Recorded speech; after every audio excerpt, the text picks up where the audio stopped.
하나님이 원하시는 삶, 그것이 영적 예배인데 우리 2019년 주제입니다. 먼저 이런 말씀 자체를 설명하기 전에 이야기부터 한번 시작해 보겠습니다. 우리 여기 앉아있는 계신 분들은 다 그래도 우리 한국식 교육을 많이 받았기 때문에 지금 우리 대한민국은 민주주의의 국가입니다. 민주주의의 국가라고 하는 것은 국민의 주권이 있습니다. 그런데 500년 전에, 정확하게 600년 전입니다.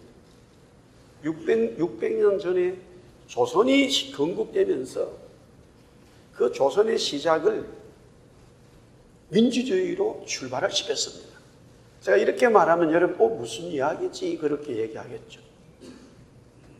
실제로 그렇게 출발이 됐습니다. 그것이 바로 정도전이 만드는 경국대전이었습니다. 왕은 그냥 이름만 가지고 있고 국민을 대표하는 지도자들이 나라를 이끌고 모든 주권은 국민에게 있다. 그러면 그 정도전 그 학자는 어디서 그 사상을 가져왔느냐? 맹자에게서 가져왔습니다. 그래서 중국에서는 맹자를 개혁주의 가격한 학자라고 말했습니다. 왜냐하면 그 옛날에는 모든 힘을 왕이 가지고 있고 그 왕을 따르는 대신들에게 권력이 있었습니다. 국민들은 그냥 그저 주는 대로 먹고 살아가는 좀 심한 표현 나부랭이밖에 되지 않았다는 것이 그 옛날 시대의 사대 부대를 주관한 생각이었습니다. 그러나 아무도 그 맹자의 그 사상을 적용하고 실천하는 나라가 없었습니다. 중국에서조차도 이론적인 책으로만 받아들였습니다. 그때의 정몽주와 이 정도전이가 이런 나라를 만들자라고 기치를 들고 출발되어졌습니다. 모든 사상이라고 하는 것은 이론이 있고 그 이론이 이제 현장에서 적용이 되는 겁니다. 성경은 첫 번째 구원에 대한 이론, 하나님에 대한 이론, 영적 예배에 대한 이론, 인간이 뭔지에 대한 이론을 아주 정확하게 설명하고 있습니다. 인간이 뭐냐라고 했을 때 성경은 하나님으로부터 창조되었다라고 말합니다. 인간이 어떻게 죽음이 왔지? 성경은 말하기를 범죄했기 때문이라고 말합니다. 하나님은 어떤 분이시지? 라고 말할 때 성경은 스스로 계신 분이요, 전능하신 분이요, 전지하신 분이요, 안에 계신 곳이 없으신 분이라고 성경은 분명히 말합니다. 창조주 하나님. 그런데 이런 성경이 말하는 사상이 저와 여러분들 속에, 모든 사람들 속에 실제적인 삶 속에서 움직일 수 있느냐라는 문제가 남아있습니다. 바울은 로마서를 시작하면서 1장에서부터 11장까지는 구원이 뭔지, 왜 인간이 범죄했는지, 왜 하나님이 우리를 사랑해 주셨는지를 아주 이론적으로 분명하게 설명을 했습니다. 그리고 난 다음에 그 구원의 은혜를 받은 사람들은 이렇게 사십시오. 로마 황제라고 하는, 로마 제국이라고 하는 엄청난 문화와 힘이 있지만 그리스도를 영접한 사람들은 이렇게 사세요라고 그 구체적인 삶의 모습의 이야기를 시작합니다. 그것이 바로 12장부터 16장까지의 이야기입니다. 말씀입니다. 그 내용을 얘기하기 앞서서 먼저 현장에 살아가는 삶에 대한 그 구속받은 하나님의 성도들이 이렇게 되어야 된다라고 선포하고 있습니다. 그 첫 번째가 바로 영적 예배자가 되어야 된다. 우리 한번 따라합시다. 나는 영적 예배자다. 할렐루야. 여기에 먼저 영적이라고 하는 것은 스피릿이라고 하는 말로 번역이 됩니다. 맞습니다. 그러나 로마서에 나오는, 아니 성경에 나오는 바울이 말한 영이라고 하는 1장에서부터 11장에 쓴 영과는 다른 영입니다. 물론 같은 뜻의 의미가 있습니다만은 의원적으로 앞에 영이라고 하는 것은 휴뉴만데 성령을 말합니다. 하나님 그분을 말합니다. 그러나 여기에 영이라고 하는 것은 로키케라는 말인데 이것은 로고스에서 온 말인데요. 우리의 영어에서 묘사이 많이 쓰는 어떤 사람과 대화할 때 무슨 일을 할 때 그거 그렇게 하면 되겠다, 리저너블하다 이런 말을 씁니다. 합당하다는 게 그렇게 하면 되겠네라는 말. 그런데 사도 요한은 이 로고스의 말을 그 시대에 헬라 말이 로마 사람들에 의해서 로고스라는 말을 썼는데 그 로고스라는 말을 요한은 말씀으로 채용하면서 그리스도를 표명했습니다. 그 시대의 사람들은 로고스라고 하는 것을 인식하면서 관념력 지식으로만 생각했는데 요한은 이 로고스라는 말을 사용하면서 그리스도를 말했습니다. 그래서 말씀이 말합시다. 말씀이 육신이 되었다. 그 말씀이라고 하는 것은 로고스였고 육신은 그리스도가 하나님의 아들이 하늘에서부터 이 땅에 왔다라는 말이에요. 같은 맥락에서 바울은 이 로고스의 단어를 영으로 해석하면서 하나님 앞에 합당한 것, 정말로 영적이라고 하는 것은 구속받은 하나님의 사람들이 각자의 삶 속에서 하나님이 보시기에 그리스도의 말씀에 의해서 합당해야 된다는 겁니다. 저와 여러분들은 오늘 예배 마친 이후에 또 내일부터 나름대로의 각자의 삶을 살아갑니다. 직장에서 일합니다. 기업을 이끌어가고 있습니다. 많은 사람들을 만납니다. 그런 사람들과의 모든 상황 속에서 무엇이 저와 여러분들의 캐논이 되냐 이 말이에요. 무엇이 척도가 되냐 이 말이에요. 어떨 때는 우리는 캐나다 법에 의해서 말해야 됩니다. 우리는 어떨 때는 대한민국의 어떤 윤리와 도덕에 의해서 말을 하기도 합니다. 예, 좋습니다. 그러나 오늘 여기에 영적 예배라고 하는 것은 그런 것을 다 포함하지만은 결론적으로는 하나님 보시기에 하나님 말씀 보았을 때에 합당한 여러분과 저의 삶이 되어야 된다는 겁니다. 할렐루야. 그것이 바로 바울이 말하는 영적이라는 단어입니다. 그러면 예배는 뭡니까? 지금 우리는 이 새해를 시작하면서 첫 주일에 하나님 앞에 예배합니다. 당연히 오심입니다. 예배입니다. 그런데 바울이 말하는 것은 이 예배는 더 큰 의미로 act of worship이다. 예배의 모든 행위, 즉 모든 삶을 예배라고 말하고 있습니다. 예수님께서 복음을 전하시다가 사마리아 수가성에 가게 됩니다. 거기서 남편을 5명이나 바꾸고 6번째 살고 있는 이 여인과 대화를 하면서 그 여인이 죄악을 회개하고 그리스도를 만나는 놀라운 역사를 경험하게 됩니다. 다른 말로 말하면 구원의 은혜를 경험하게 되지요. 이때에 이 여인은 예배하고 싶은 마음이 생겼습니다. 그래서 하나님 앞에 예배하고 싶으니까 예루살렘으로 가야 됩니까? 아니면은 사마리아로 가야 됩니까? 이렇게 물었습니다. 그 이유는 지금 성전은 예루살렘에 있습니다. 그러나 사마리아 사람들은 같은 유대인이지만은 예루살렘을 중심으로 사는 유대인들로부터 이 제외를 받았기 때문에, 멸시를 받았기 때문에 자기들 스스로 사마리아에다가 예배 장소를 만들었습니다. 그러니까 당연히 그리스도를 만나고 구원을 받는 이 여인은 예루살렘으로 가야 되느냐 아니면은 사마리아로 가야 되느냐라고 했을 때에 예수님 말씀하시기를 예배하는 자는 영과 진리로 예배한다라고 말했습니다. 그 말은 뭐냐면은 어디에 있든 무엇을 하든 다 예배의 근본적인 개념을 예수님 다시 한번 말씀해 주셨습니다. 그러므로 첫 번째는 우리가 드리는 이 주일 예배에 저와 여러분들이 하늘로부터의 은혜를 사모하고 그 은혜가 충만한 예배가 2019년에 돼야 될 줄 믿습니다. 또한 저와 여러분들이 살아가는 모든 각자의 삶 속에서 성령이 역사하시고 진리의 말씀이 캐논이 되어서 척도가 되어가지고 그 말씀에 의해서 예배하는 모든 삶을 하나님 보시기에 합당한 삶을 살아가는 영적 모든 삶의 예배자가 되어 하늘로부터 하나님으로부터 은혜 받고 성령의 역사를 경험하는 예배자가 되어야 될 줄 믿습니다.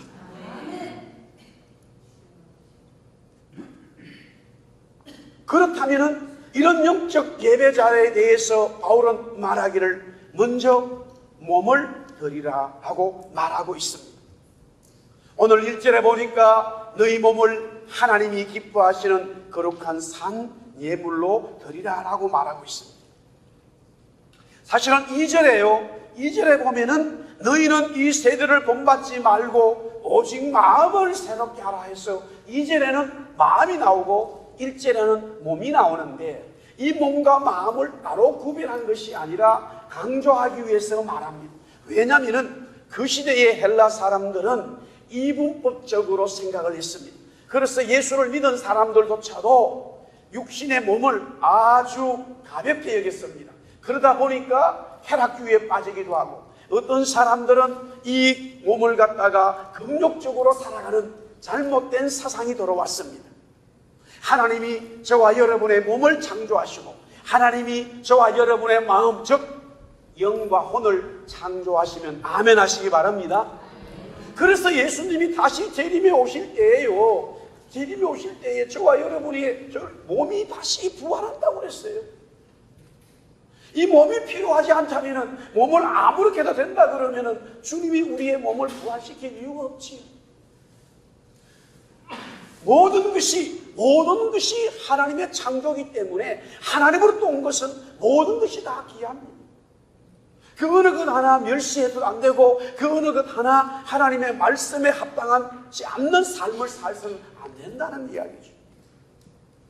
그러므로 인간의 몸은 마음이고 마음은 몸인 줄 믿습니다. 왜? 몸 안에 우리의 영혼이 있고 영혼 속에 또 우리는 마음과 영과 혼이 몸과 함께 어우러져 있습니다. 사람이 죽는다는 건 뭡니까? 물론 몸이 숨을 쉬지 않는 거지만 몸이 숨을 쉬지 않는가 동시에 우리의 영과 혼은 떠나가 버립니다. 그렇기 때문에 우리의 몸도 너무 귀하고 우리의 영과 혼도 다 귀하기 때문에 그리스도를 통하여 구원받은 역사는 모든 사람들의 몸과 마음 즉 영과 혼이 함께 구원받았다는 사실을 명심해야 될 것입니다.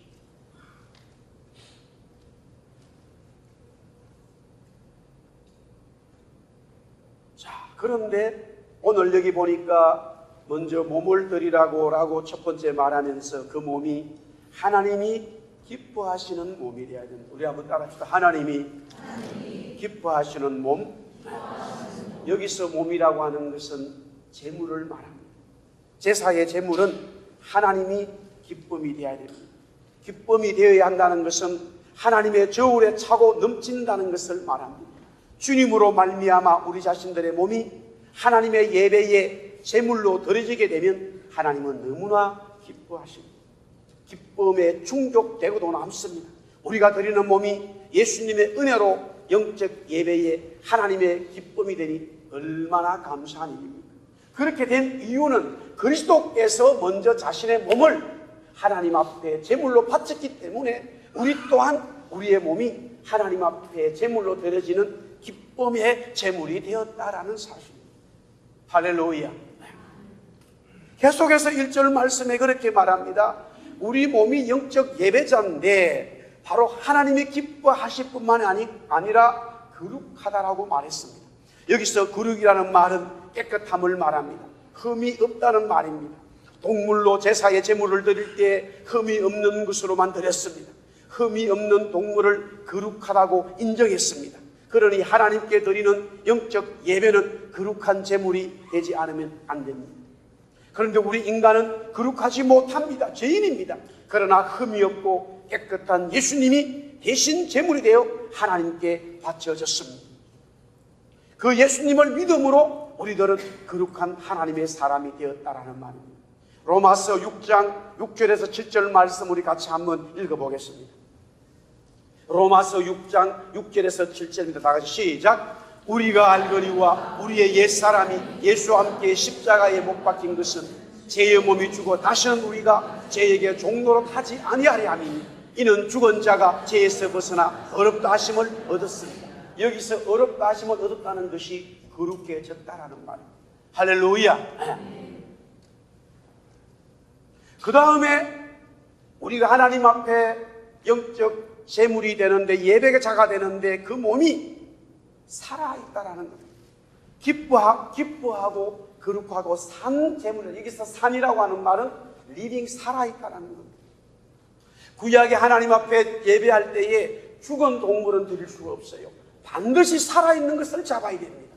당연히 살아있는 그 제물을 잡을 때, 동물을 잡을 때에 흠이 없어야 되지만, 흠이 없는다 하더라도, 흠이 없다 하더라도 죽은 동물을 드릴 수는 없어요. 흠이 없되 살아있는 동물을 잡아야 되는 거예요. 하나님은 우리를 보고 살아있다라고 말했습니다. 오늘 바울이 로마서에서 계속적으로 말하는 것은 따라합시다. 구원받은 사람은 죽었다가 살아났다. 할렐루야. 아담이 범죄한 이후로 너는 죽었다라는 것이 명명되어졌습니다. 선언되어졌습니다. 그러나 예수 그리스도로 말미암아 그분을 영접한 사람들은 살아났다라고 하나님 말씀합니다. 그 말은 구원받았다는 것이고 어렵다 하심을 얻었다는 거예요. 그러면 여기서 살아있는 게 뭐냐? 영원히 살아있다는 거예요. 여러분들 어떤 책을 읽어봐도, 어떤 세상의 대단한 책을 읽어봐도 당신이 영원히 살아있습니다라고 있는 책은 없어요. 만약에 그런 책이 있다 그러면 진실 아니면 거짓이에요. 그런 책이 있다면 둘 중에 하나밖에 없어요. 그 말이 맞든지 아니면 거짓이든지. 북한은 김일성이 아직 살아있다고 다 믿고 있어요. 김정일이가 살아있다고 믿고 있어요. 그렇기 때문에 거기는 정치 집단이 아니에요. 종교 집단이에요.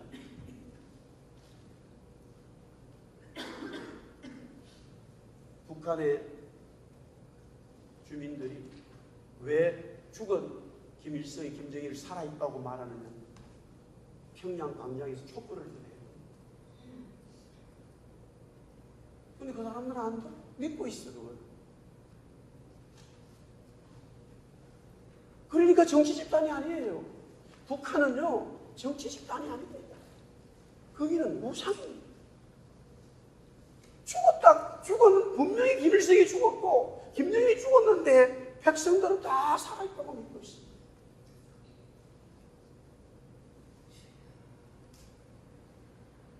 그러면 살아있다고 믿고 있으면 무언가 움직여야 되잖아요. 아무것도 하지 않아요. 김일성이 김정일은 죽었기 때문에 아무것도 하지 않아요. 실체예요. 그래서 그거를 살아있는 것처럼 약품 처리해가지고 엄청난 돈을 들여서 매년마다 엄청난 돈이 유지비로 나갑니다만은 정말로 거기 가보는 사람들 이야기는 막 살아있는 것처럼 누워있는데, 그렇다고 해서 살아있는 것처럼 누워있지만 살아있는 사람은 아니에요. 그렇기 때문에 세상에 어떤 지식의 척도, 어떤 철학자도 다 죽는다고 말했지 죽었다가 다시 산다라고 말한 책들이 없어요. 유일하게 성경만이 우리 보고 살아있다고 말합니다. 사랑하는 성도 여러분 살아있습니까? 그래서 원래는 카톡에 살아있네 많이 보내시기 바랍니다. 카톡이 거기 있더라고요. 살아있네 거기 있더라고요. 많이 보내세요. 그러다가 영원히 살아있네. 할렐루야. 오늘 산재물이라고 하는 리딩이라는 말이 주는 그리스도시요 살아계신 하나님의 아들 때 살아계신 그 나라 왕이십니다. 주님이 영원히 살아있는 것과 마찬가지로 구원받은 하나님의 백성들은 영원히 살아있는 재물이라는 거예요. 이런 선언적인 복음이 어디 있습니까? 어디 가서 이런 말씀을 들을 수 있고 읽을 수 있습니까? 성경만 있어요. 성경밖에 없어요. 할렐루야. 세상에 그 어떤 지식의 책도 이렇게 가르친 적은 없어요.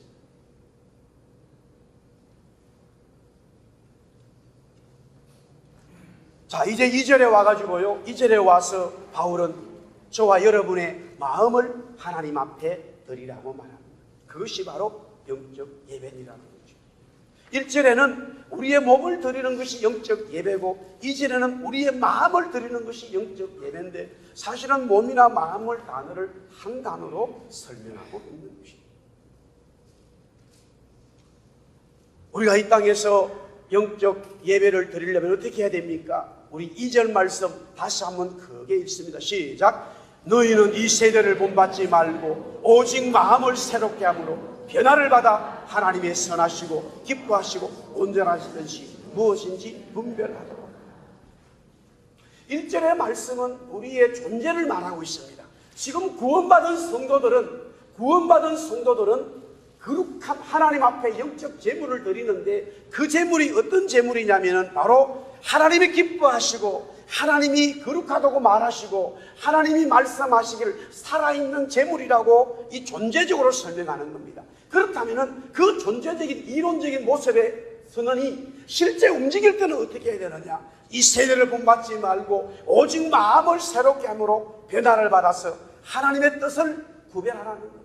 그것이 우리의 두행입니다. 그것이 우리의 삶입니다. 그래서 영적 예배라고 말하고 있는 것이죠. 여기에 먼저 세대를 본받지 말라고 하는 세대는 세상입니다. 세상을 본받지 말라는 겁니다. 세상에서 우리가 살지만 세상 속에 있지만 세상이 살아가는 그 풍습대로 우리는 살면 안 된다는 겁니다. 로마가 기독교 때문에 무너졌는데요. 그런 시간이 많이 걸렸습니다만 왜 그런 일이 벌어졌느냐면 그 시대에도 그 로마 시대에 기독교 예수 믿는 사람들을 제외하고는 모든 사람들이 다 신교입니다. 신들을 많이 섬겼기 때문에 로마 황제의 신을 또 만들어 놓았단들 그거 섬기는 거 전혀 문제가 되지 않았어요. 그런데 문제는 뭐냐면 유일신을 섬기고 있는 이 그리스도인들이 섬기지 않는데 또 한 종류의 유일신을 섬기는 집단들이 있었습니다. 그 집단이 누구냐면 바로 유대인들이죠.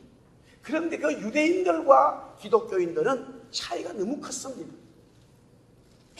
유대인들이 섬기는 하나님에 대한 유일신은 그것은 정치적이고 하나님 민족적이고 혈통적인 것에만 묶여 있었습니다만 예수를 믿는 하나님의 사람들은 정치와 경제와 혈통과 민족을 다 뛰어넘어서 막 민족이 다르고 부자와 가난한 사람과 정치기 권력이 있는 사람과 없는 사람과 학식이 많은 사람과 무식한 사람들이 막 전부 다 하나 되어서 예수를 믿고 나니까 그때부터는 그 어떤 다른 것도 섬기지 않는 거예요.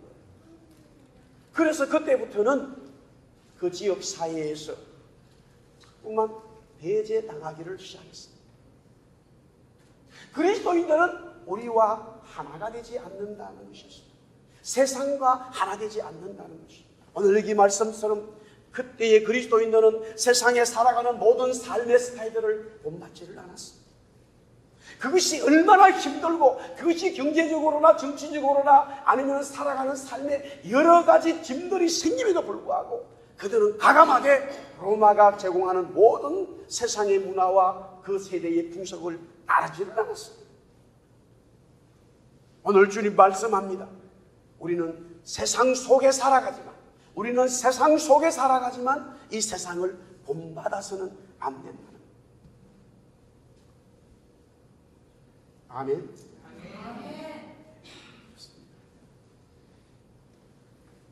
주님의 말씀을 믿고 살아가는 모든 믿음의 선진들은 세상 속에 있었지만 세상을 본받지 않았습니다. 노아는 세상 사람들처럼 살지 않았고 하나님 말씀하신 의의 삶을 살았을 뿐만이 아니라 하나님이 말씀하신 방주를 지면서 살았습니다. 많은 조롱을 받았습니다. 아브라함은 세상의 중심인 메소포타미아의 문명의 삶을 벗어나서 하나님이 말씀하신 척박한 광야인 가나안으로 와서 살게 됩니다. 다윗은 하나님의 마음에 합한 삶을 살았습니다.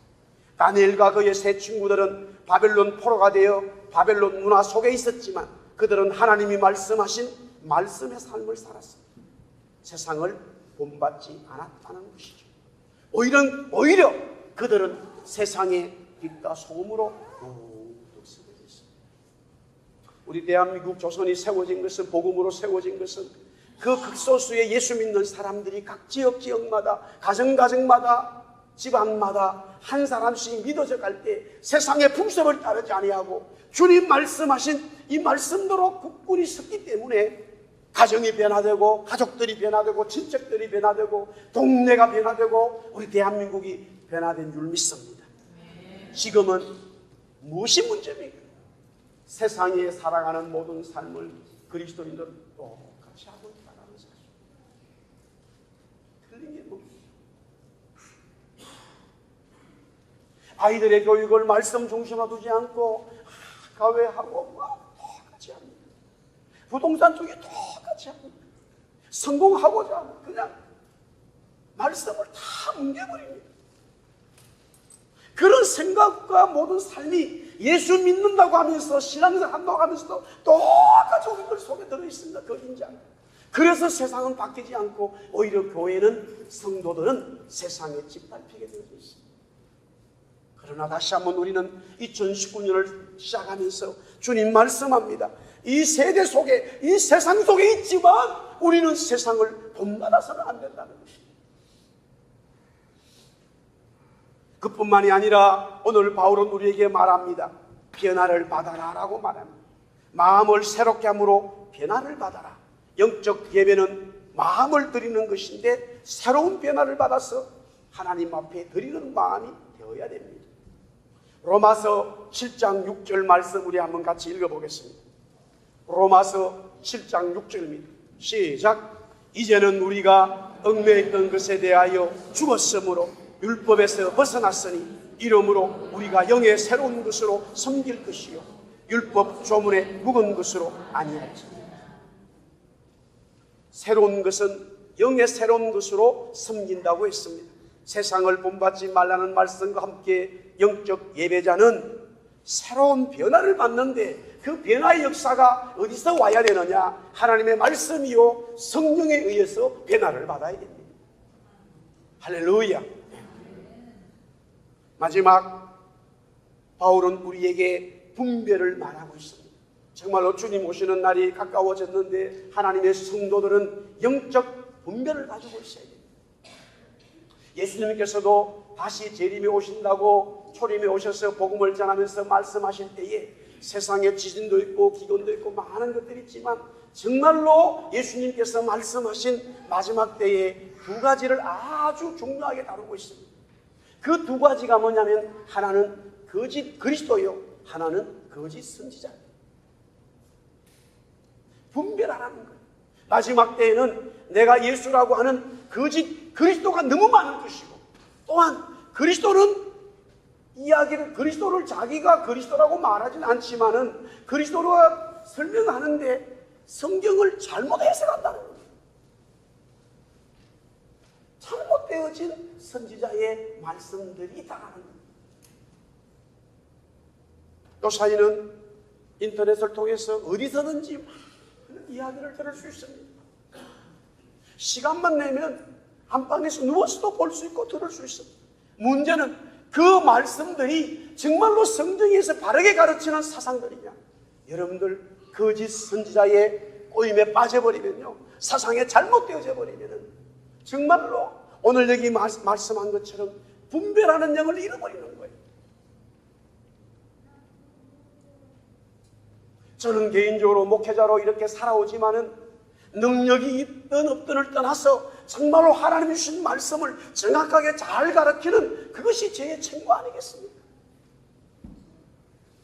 제가 그런 삶을 살든 못 살든 그건 관계가 없어요. 성경이 말하는 정확한 하나님의 영, 성령, 그리스도의 재림에 대해서 정확한 말씀을 가르쳐야 됩니다.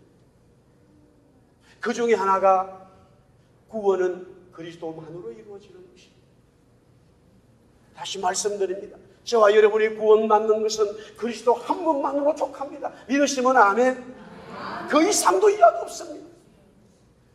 그렇다면 우리가 이 땅에서 오늘 말씀하신 것처럼 영적 예배자로 분별하면서 변화를 받아서 정말로 하나님의 거룩한 산재물로 살아가는 게 무엇입니까? 구원받은 게 너무 감사하기 때문에, 하나님의 주신 은혜가 너무 크기 때문에, 죄인인 나를 의인 만들어준 하나님의 사랑이 너무 자비가 크기 때문에 주님 오시는 그날까지 우리는 최선을 다해서 주의 말씀으로 순종하고 살아가는 하나님의 거룩한 영적 예배자는 되어야 돼요. 그렇다고 그것이 여러분들의 근본적인 죄에서 구원시킨 구원의 조건이 아닙니다. 구원은 그리스도로 말미암아 이루어졌고 그 은혜가 너무 크기 때문에 우리는 영적 예배자로 살아가는 것입니다.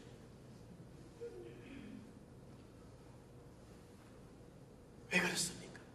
오늘 하나님의 뜻이라고 하는 것은 여기 보니까 분별해 이게 하나님의 뜻인지 마귀가 하는 것인지 분별해야 되는데 하나님의 뜻은 아주 분명합니다. 오늘 성경이 말하기를 하나님의 뜻이 뭐냐? 하나님은 선하시고 기뻐하시고 온전한 것이 하나님의 뜻입니다. 믿으시면 아멘. 마귀는요, 여러분들의 지난날의 과거를 파헤치고 나를 불안하게 만들고 굉장히 나를 금욕주의로 만들기도 하고 어떨 때는 쾌락주의로 만들기도 하고, 그러나 하나님의 역사는, 성령의 역사는 얼마나 여러분들에게 평안을 주시는지 모릅니다. 그것을 경험하지 않으면 모릅니다. 하나님의 성령의 역사는 너무너무 기쁘고 선하고 온전합니다. 나를 힘들게 하지는 않습니다. 만약에 하나님이 저와 여러분들을 힘들게 하는 것이 있다면 그것은 트레이닝 훈련입니다. 더 큰 하나님의 뜻과 하나님의 기쁘고 감사한 일들을 주시기 위해서 우리에게 주시는 훈련 트레이닝입니다. 그러나 마귀는 본질적으로 우리를 지옥으로 끌고 가고자 하는 그런 의도가 있습니다. 이제 말씀을 정리할까 합니다. 정도전이는 실패했습니다. 이방원이한테 칼을 맞아 죽었습니다. 재미있는 것은 이방원이 있는 그 경국대전을 가져와서 국민들을 주인으로 세우는 나라를 만든 게 아니라 본인이 주인 되는 왕권주의를 표창 내세웠습니다. 그것이 우리 조선 600년의 역사가 되어졌습니다. 주님은 어떻습니까? 주님은 만왕의 왕이요 하나님의 아들이지만 그분은 이 땅에 오셔서 우리를 저와 여러분을 주인으로 세우셨습니다. 믿으시면 아멘. 모든 것을 우리에게 주셨습니다. 하늘과 땅의 건설을 주님이 우리에게 주셨습니다. 너가 내 이름으로 기도하면 무엇이든지 응답되고, 너가 내 이름으로 귀신을 쫓아내면 쫓아나갈 것이고, 너가 내 이름으로 손을 꺾고 기도하면 병이 낫는다라는 모든 하나님의 건설을 우리에게 완벽하게 주신 분이 주님이십니다. 그러하기에 우리는 당연히 2019년 영적 예배자가 되어야 됩니다. 주님을 기쁘시게 하는 하나님의 놀라운 귀한 하나님의 주의 백성이 되기를 축복합니다.